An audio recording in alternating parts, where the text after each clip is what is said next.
So, welcome to the morning formation, current military service members, fellow veterans, and aspiring future warriors, and those who simply find the military interesting. Get up and get downstairs. It's time for formation. Our guest today is retired First Sergeant Samuel Phillips. He is a military veteran, having served 20 years after being drafted at the end of Vietnam in 1971. He's going to share with us some experiences from when he joined the military and what it was like being drafted, and how he has some fascinating stories during his career as well. Hi, First Sergeant. Thank you so much for joining us today. Good morning. All right. So first off, I want to again say thank you. And I want to talk about the draft because it's something that we probably will not see again. Hopefully, who knows? I mean, we're in unprecedented times as it is, but wanted to talk about what it was like during the times of the draft and when it was taking place. And prior to the draft, did you think that did you think that your number was going to be called? Well, I was kind of hoping it wouldn't, but it was at that time in my life, I had a lot of friends that prior to me that got drafted. It seemed like if you didn't have a reason not to get drafted and you didn't go to college and get out on the college deferment, that it was a sure thing that you were going to get drafted. I mean, that was what every young man my age looked forward to or had to look forward to upon graduating from high school. To either go to college, get a college deferment, or probably going to get drafted and most likely going to go to Vietnam. So I just had to wait and see what happened. I got my draft notice, and being drafted is a lot like having someone in the hospital or someone that's sick, or one of those things that you feel like it's not going to happen to me until it does happen to you. And anyway, day go by and I didn't get a draft notice. Another day go by and I didn't. And think, well, I got lucky. But then one day I got my letter in the mail. I remember that letter said, "Congratulations, you've been selected to serve in the United States military." And but like every young man, I'm sure then when they got that letter, it was something that he was really dreading. Didn't want to go serve, and particularly with the war been going on for years. But anyway, I got my draft notice in December of 1970 and had a reporting date of 20 January 1970 or 1971. And so I reported and got on my Greyhound bus and went from the big city of a population of about 3,000 to Moorhead, Kentucky, and got on that bus in Moorhead, and I rode up to Ashland, Kentucky, which is quite a bit bigger town. That's where we had our induction physical and got our swearing in. So went up and got my physical. There's a lot of kids there that was my age, and a lot of them from Kentucky. So that was a good thing once we got to basic training, because we kind of all stuck together in a group. But we got a physical, and it was sometime around midnight. We loaded on the bus heading for Fort Knox, Kentucky for basic training. And I remember coming back through my hometown of Moorhead down Highway 60 at about 3:00 in the morning. Wasn't a soul on the street. And I was stretching my neck as far as I could, trying to see somebody that I knew, because I figured once I get on the other side of town, I'm not going to see this town again for quite a while. But not a soul on the street. Anyway, we got on down to Fort Knox and went through the reception station. And it was a real treat there, getting just a taste of what we thought basic training was going to be like. But of course, a few days later, once we got our military uniforms and got into basic training, it was a whole different ball game. The drill sergeants, they were good to us. I guess I was particularly lucky that during high school and my teenage years and growing up, I was a very, very, very strong runner. At one time, I remember in high school, I had the school record for running a mile, and I ran all the time. So I was a real strong runner, which was a plus when I got to basic training. And I always got a max, almost near a max PT score. And that was, as long as you did good in all your training, your drill sergeants left you alone, and they respected you, and they liked you because you were tough and strong physically. And I remember normal incidences in basic training. But the one thing I remember that I just kind of accidentally happened was the drill sergeants picked your class platoon leaders. They're actually basic trainees too, but they're platoon leaders and squad leaders. And they always had a hard time of getting volunteers to clean the bathroom. And I thought, I might as well do it. If I don't, they'll probably find something else bad for me to do. So anyway, I always volunteered to clean the bathroom. I did that all the way through basic training. And because I knew it'd either be that or something else I wouldn't like. But come the end of the cycle, basic training, I remember the drill sergeant asking our student platoon sergeant who he would recommend in the platoon to get promoted to E2. And he said, well, remember Private Phillips always cleaned the bathrooms, never gave me any hassle. He always volunteered for those dirty jobs. So I'd like to get him promoted. So I got promoted, the only one in the platoon to get promoted to E2 out of basic training. And I left. Now, did that actually happen in basic training? Yes, it happened in basic training. So it happened in the rest of the front of your company, your platoon? Right at the end of basic training. Gotcha. So it was in front of the rest of your platoon, so they got to see, you get promoted. Oh, yeah, I got promoted. I had E2 stripes on when I went to AIT. Then the drill sergeant had us all out in formation, and he had our orders for where we were going to go for AIT. And I can remember, that's another highlight I remember real well, that my drill sergeant was Drill Sergeant Holiday. That's one thing you never forget, your drill sergeant's name. Never. Mm-hmm. Drill Sergeant Holiday got us out in formation, and he started reading the orders. He'd call each name. He'd have the piece of paper with your orders on it. He'd call your name, tell you where you were going for AIT, what your MOS was going to be, because they assigned you in the MOS. You didn't have a choice. And I remember him reading those names off. When he got to my name, he said, Private Phillips, you're going to Fort Lewis, Washington. You're 11 Charlie, which is infantryman. And he said, since you're going to Fort Lewis, Washington, that's a port of debarkation. My guess would be after AIT, you'll be headed straight to Vietnam. And I thought, oh, that's really, really exciting news.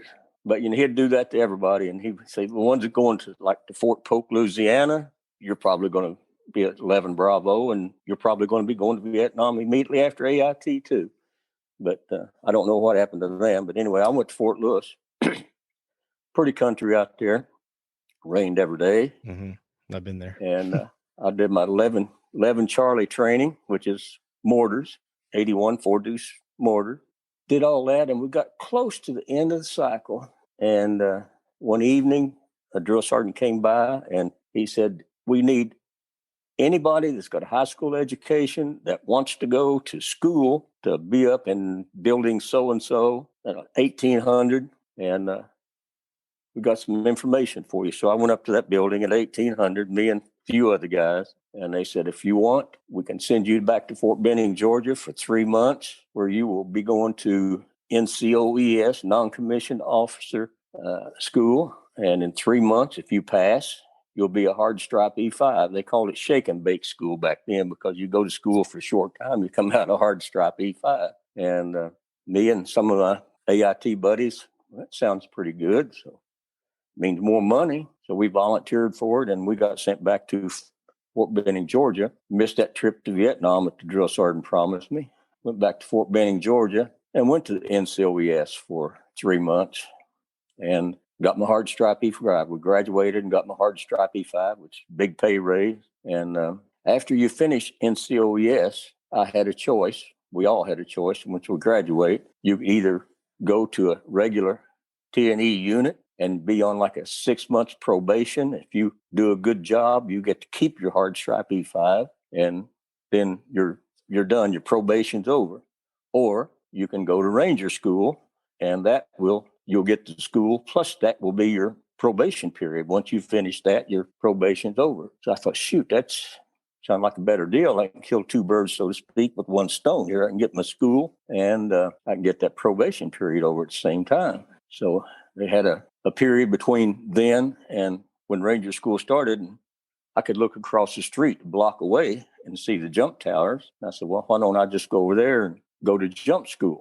And they wanted you to do that anyway. They prefer you do that before you go to Ranger School. So I volunteered for Airborne School and went over there. 3 weeks of jump school. And again, that's another place where they did a lot of running, which running was an easy thing for me to do. So I zipped right on through Airborne School pretty easily. Went out to Ranger School, and at the end of that 3 weeks, and went out to Ranger School, and it was a different sort of life out there. I had gained some weight, and I normally, when I was drafted, I weighed around 140 pounds. And by the time I got out of Airborne School, I had jumped up to about 160s, 165 pounds. And then I got to Ranger School, and we had 3 weeks there at Fort Benning, Georgia, and then 3 weeks up in Dahlonega, Georgia at the Mountain Ranger Camp. And then we had 3 weeks down in Florida in the swamps for your swamp training. We did a lot of jungle and swamp training back then because that's what the war they were fighting in Vietnam was, mostly swamp and jungle. So that's what they practiced. So went down there, and by the time I got out of the swamps in Florida, and they put us on wasn't a Greyhound, it was the other bus they had back then. They put us on a bus, and we came back to Fort Benning for graduation. And when I got back to Fort Benning, I weighed 130 pounds. I'd gone from 160 or 65, whichever I weighed, down to 130. And again, in Ranger School, my running paid off there because we go out on a run in the morning one time. I'm kind of backtracking back and forth, but I meant to say this earlier. But one particular incident in Ranger School, the cadre was taking us out for a run. We didn't know where we was at. We was out in a place in the country and country roads where we didn't know the terrain or didn't know the roads.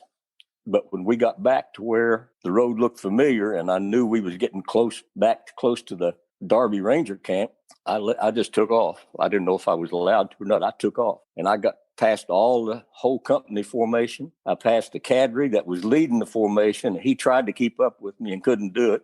And I got back to the Ranger camp first, and so I got 25 extra points. Ranger School was based on a 1,000-point program, and every time you do something wrong or you fail some kind of test or you fail a patrol, you did something not to their standards, they take points away. So what that did for me, kind of, so to speak, I started out, instead of 1,000 points, I started out with 1,025 points. So that was good. So anyway, finished Ranger School, got my tab, something I was really proud of. I went home for, I believe it was 20-day leave. I got orders, by the way, to go. My first duty assignment was not to go to Vietnam. Like me and my buddy kept volunteering. We wanted to go because we thought we was going to do all we could do and then get out at the end of our 2 years. But my first duty assignment turned out to be in Germany. But I went home for a 20-day leave, and the end of December, 1st of January. Now, hang on a second. So at this point, you'd been gone from your hometown for how long? Almost exactly a year. I left there on January 20th, and it was around when I went back of the next year. So I'd been in school for a year. Basic A. It's amazing because you accomplished so much in a year.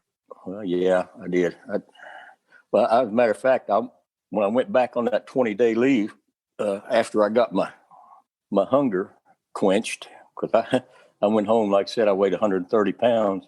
And this is how hungry you were from living through the swamps in Florida where you got little to no food.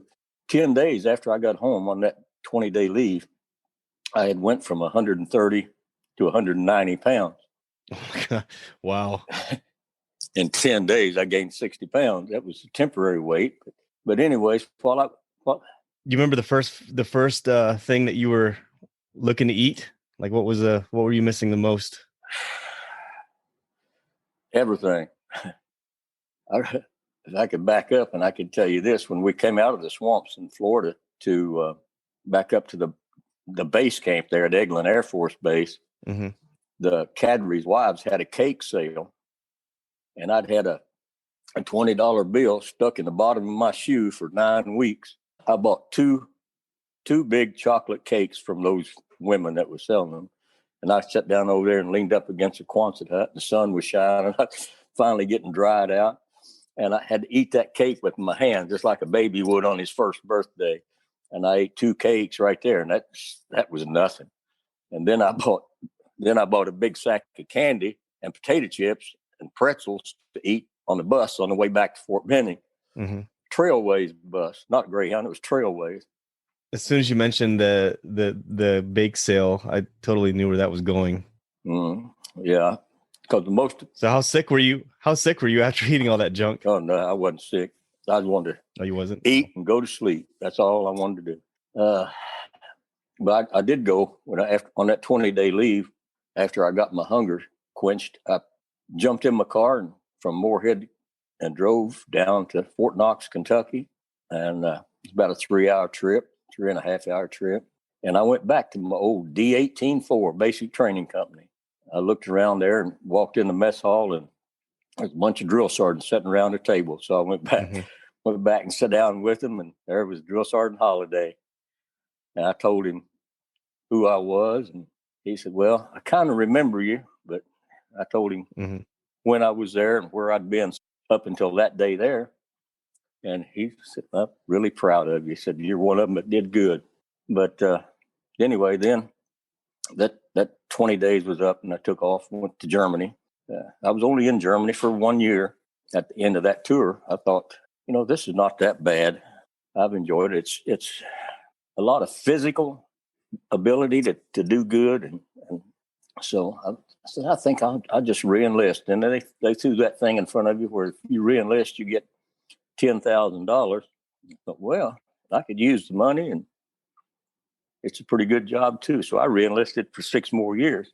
And $10,000 back then was $10,000. That's a lot of money, right? That's a whole lot of money. Yeah, that was a lot of money. And this was 1970, 73? 72. 1972. Okay. So at this point, you'd been in about 2 years, right?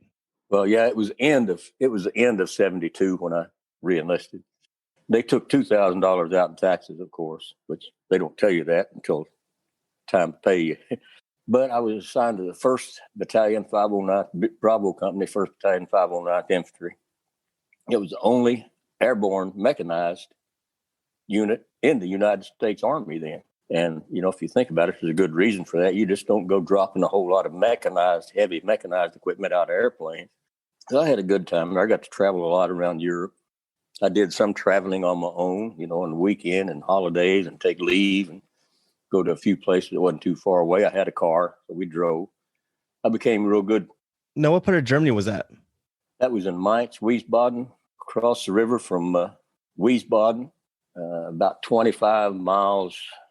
Okay. I'm not sure which direction from Frankfurt, but I'm sure a lot of people have heard of Wiesbaden Air Base, big hospital medical unit where they take a lot of injured soldiers too. Yeah, I've actually heard of that before. So where did you travel while you were there? Let me think for a second. We got to go, that was before the Berlin Wall was taken down. It was still East and West Berlin. So we got to take a pretty interesting trip to East Berlin. We actually got to cross the wall, go over to the other side, and got to go through Checkpoint Charlie then. And it was kind of interesting to see the checkpoint in operation. They had these like creepers on a big stick with mirrors on top, and they'd run them under your bus, and they'd look all around underneath the buses, and they'd come inside and look around and go over there. I can remember people actually would come up to you and ask if there's any way you can take me back with you when you go. Nope. Don't even talk about it.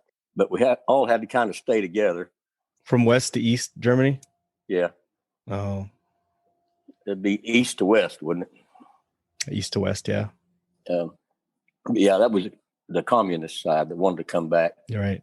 But that was there in Germany. I got to travel to Switzerland while I was over there. I went to St. Moritz, Switzerland, stayed a few days.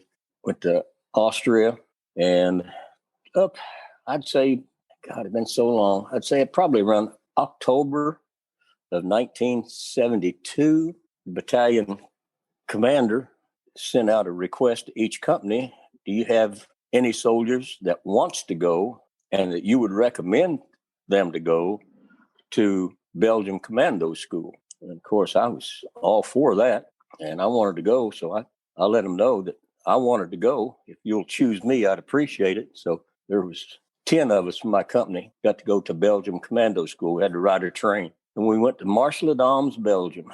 And where we got there, arrived, stayed the first day or two in an old big castle, actually a castle with a dungeon and everything in it, just like you see in the pictures. And we started the commando school. They said when we left, the colonel said that we've heard that this school is harder than the United States Ranger School. I said, well, if it's any harder, it's going to be tough. But we got there, and it was not nearly as hard as Ranger School. They give you food to eat there. You have to go on a lot of recon, and you do a lot of marching. They did a lot of mountain climbing, rappelling and mountain cliff climbing. Had a escape and evasion course that was 26 miles long. And they took you out into the middle of a town and dropped you off. You wasn't in the woods. You was in a town where you had escape and evasion all the way back to the castle. And if you get on the roads, they'd come along, pick you up, then you'd be caught. So you kind of had to use the roads when you felt like you could and stay off the roads when you could. But I remember we got back, and it was a couple of 3 days later, we got back to the castle. But the castle then, we looked over, and it was on the far side of a river that was almost twice as wide as the Ohio River is here in Ohio. Mm-hmm. So we had to figure out how we're going to get across there. And we just looked around and found some people with boats, and I guess most of them had been instructed, don't pick up any military and take them across the river. They got to find out their own way. But we found some. We found one. We got to ride across the river. It took a while. During commando school? Yeah. Oh, my goodness.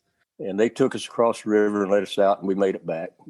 I remember a couple of other things in commando school that was not real pleasant. Like it was in December in Belgium. So it was about like the weather here in Ohio. And we had to rappel down over top of a waterfall, soaking wet. Had a big lake we had to cross over, and I guess they figured that hypothermia would keep you from making it. So they'd give you a bale of straw for a flotation device. And so we're talking about freezing temperatures, snow, ice, everything. Oh yeah, ice. They had that little lake they had out there. They had to break the ice off of it sometimes for us to go in and play in it. Got my bale of straw, and I did what I had to do there. I used to have some pictures of that, but they're gone now. Anyway, we made it through Belgian Commando School, and that was one of the last things that I did in Germany before I got reassigned back to Fort Knox. And of course, my unit in Germany was an airborne unit, and I did a lot of jumping over there. We went to England. I didn't mention that. We got to go to England, and we planned on going to English Airborne School, but when we got there, and that didn't happen because of the weather. Mm-hmm. So we got to make some jumps. I got to jump out of a hot air balloon with a basket underneath. You got to actually get in the basket and open up the gate and jump out. That's cool. That's what they use in England at that time. They used a hot air balloon instead of the 250-foot towers like we had at Fort Benning. They used a hot air balloon to learn to jump from. That's crazy. So out of the 10 people that went to the commando school, how many did everyone make it? Everyone made it, yeah. Okay. And like I say, that was toward the end of my tour in Germany. And because I'd been on airborne status and I'd been jumping for a year, I wanted to continue to jump. And I got orders to go. I wanted to go to Fort Campbell, 101st, because they were on jump status at that time. I got orders to go to Fort Knox, Kentucky instead. So I couldn't get them changed. But when I got back to Kentucky, I actually got in my car and I drove from Moorhead, Kentucky to Fort Campbell, Kentucky, and went to see the post sergeant major to see if he could get my orders changed. He said, no. I said, I can't change them. He said, Department of the Army has to cut your orders for you. He said, what is the reason you want to come here so bad? And I said, well, I want to stay on jump status. He informed me then. He said, well, young man, I'll tell you, if that's the biggest reason you want to come here, you're wasting your time, because he said it's only a short time. I don't remember if he said within the next year, but shortly, Fort Campbell is going to go off of jump status, and they won't be jumping anymore anyway. And I said, well, if they won't be jumping, I just soon stay at Fort Knox anyway. So stayed at Fort Knox. They had one infantry battalion at Fort Knox at that time. And I thought I was going to go to that, but I didn't. I got to Fort Knox, and they assigned me to committee group. And committee group is where all the people goes to learn to teach basic trainees a particular skill. So I got assigned to a rifle range and had to go to school to learn how to teach classes for 3 weeks. It was a pretty hard class, actually, because it had to be an exact certain way. Every word had to be precise. Yep. Anyway, I know exactly what you're talking about as far as instructing. And so basically you were looking to become part of the cadre there, not... Yeah. Okay. So you're going to be part of like the basic training, not a drill instructor so much, but just part of the cadre that just teaches the specific basic rifle marksmanship. Right. I go to work in the morning. I'd head straight for the rifle range, and that's where I would wait until the drill sergeant brought a company of trainees down there, and then I would train them on the specific task that I'd been on the range that they had there, which was at that time, it was a quick fire. called a quick fire technique. So. And you're an E5 right now? I was E5 then. Sergeant? Okay. Sergeant E5. And I showed up. I remember showing up there and people looked at me and I had on my starch fatigues all pressed out like I'd been doing it every day in Germany. Spit sign jump boots, starch fatigues. I said, Lord, we're going out in the country to a rifle range. You dress like you're going to church. But I liked it there. I had a good time. That was a good assignment. How long was that assignment? I was there in committee group for 72, about two and a half years total. And it's a long time. Yeah. While I was in committee group, during summer, they have ROTC cadets come to Fort Knox. That was where they had their basic training camp. They took me out of committee. I was still in committee group, but they took me off the rifle range, and I was transporting ammunition to the different ranges out there for the cadets to use. And while I was working in that department, I ran across a guy that he was an instructor for a civilian parachute club. And he talked me into, he didn't take much talking. He just let me know. And he said, you've been airborne already and everything. So you know everything there is to know about jumping. He said, I'll tell you what, I said, I'll bring a parachute in with me next week, go through the safety procedures and kind of explain to you everything that we do out there. And he said, when you come over there on the weekend, you already have your certificate. You just go up and jump if you want to. So I said, sure, we'll do that. And I remember that so well because it cost $7 to go over there, get one of their parachutes, go up in an airplane, jump out. $7. So I go over and jump 4 or 5 times a day, And then it was right at the end of that tour with committee group then that I decided that I liked the way them drill sergeants look out there. And in 1975, I put in all the paperwork to volunteer to go to drill sergeant school. And you had to go get physicals. You had to get a mental evaluation and fill out a whole lot of paperwork and send it in. Got approved. I finally got it approved in 1975 to go to drill sergeant school. And then that started a whole new chapter of my military career that I truly enjoyed it. It was a real tough job being a drill sergeant because, not exaggerating at all, there's many, many, many days that you go home at night at 10 o'clock and you get back up at 3 o'clock to go back in and wake up the trainees to go to work that day. It was like you had to be there when they closed their eyes and go to sleep, and you had to be there when they opened their eyes to start their next day. That's a very formidable part of any military service member's time. I don't care what extra school you go to, you always go back to your basic or boot camp and think about the people that you worked with. You think about the drill instructors that had a huge impression on you, because a lot of times you're 18, 19 years old and you go to basic and boot camp, and these are the first people that you've ever experienced outside of your comfort zone who are going to be teaching you and taking care of you for, weeks and weeks and weeks. And then you accomplish all these things, you graduate. So I could see why you would want to be a part of that, part of that process, because it's a very meaningful process. It's, like I said, it's a very formidable time for every service member. I can't tell you, we're going to jump into your drill instructor time, your drill sergeant time on the next podcast, but just to put it into perspective, I mean, think about how many trainees and how many people's lives you actually affected, for better or for worse. I mean, your interactions with them, as you just stated, from 10 p.m. at night to,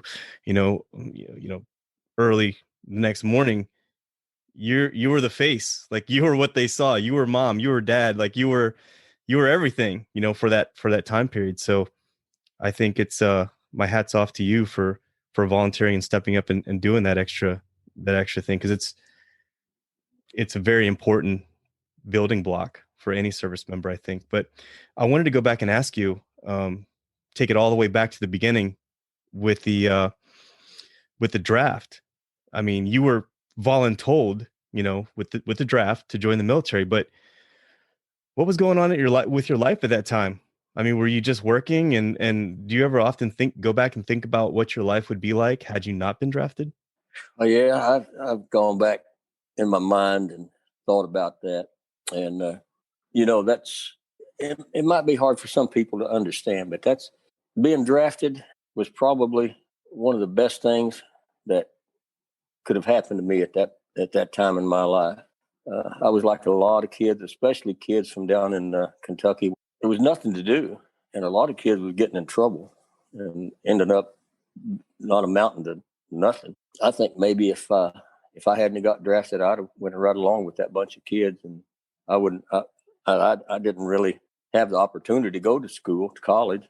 Mm-hmm. I wasn't doing anything with my life to make it better. I was just kind of just gliding along with whatever happened, and I wasn't doing I wasn't doing anything productive for myself. And actually, at that time, I was working with my brother. We were helping him build houses, doing a lot of drinking and carousing around and carrying on, and wasn't doing nothing important. So getting drafted, I've said it for years that it's probably one of the healthiest things that ever happened to me. Right. And being in the physical condition that I was in, because, building houses, putting roofs on a house, that was tough. But being a strong runner, strong physically, lifted weights quite a bit when I was in my early teens. And I was just strong.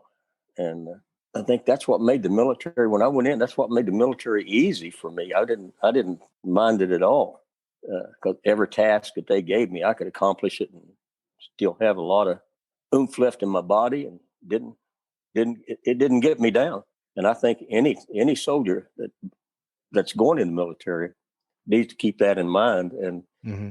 be physically ready, and they will get you mentally prepared once you get there. Mm-hmm. But being physically prepared is that's like half the battle. Yeah, that's more than half the battle.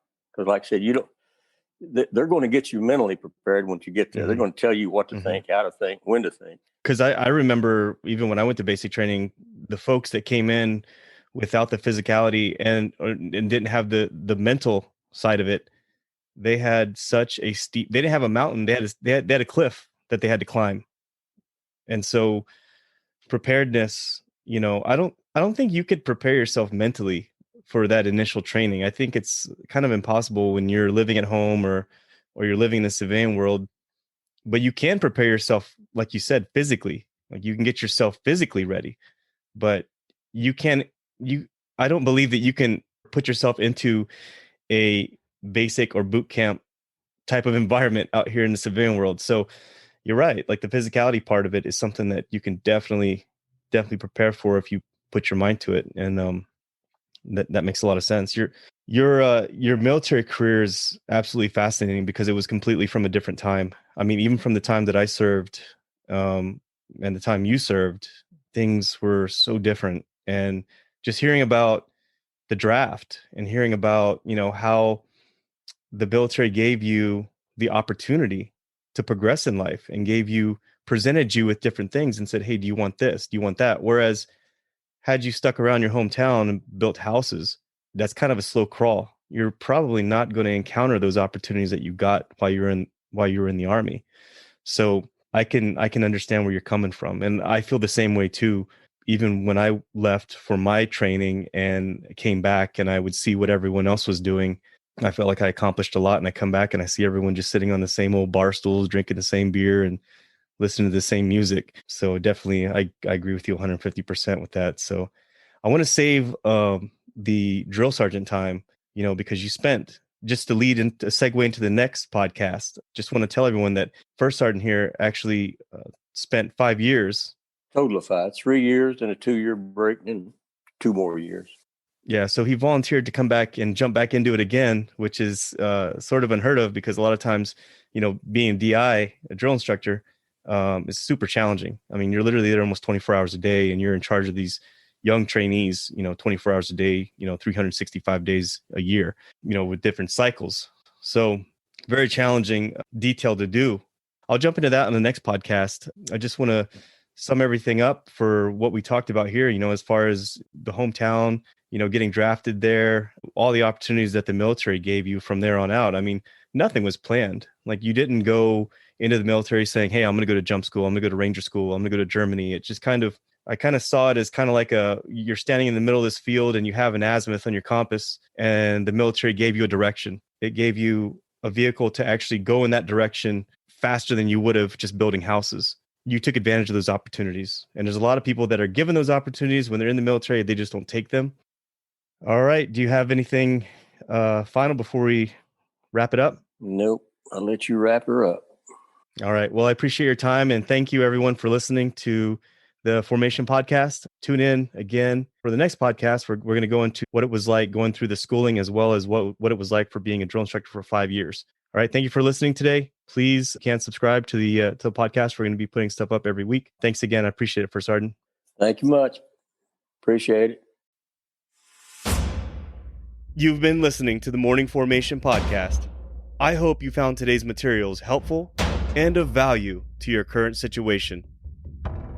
You can connect with me on Instagram at _morning_formation_podcast, or you can connect with me via email at theformationpodcaster@gmail.com. Also, I would like to thank my partners at Act Now Education for their support. Authenticity, community, and trusted is what you can expect from all members of the Act Now Education team. You can link up with them today and learn about some new, free educational resources on their Facebook, Instagram, LinkedIn, or at their website, actnoweducation.com. Whether today's show took you back to a nostalgic time or helped you think about tomorrow, thank you for tuning in, and I look forward to seeing you again. Stay safe and stay motivated. Warriors, fall out.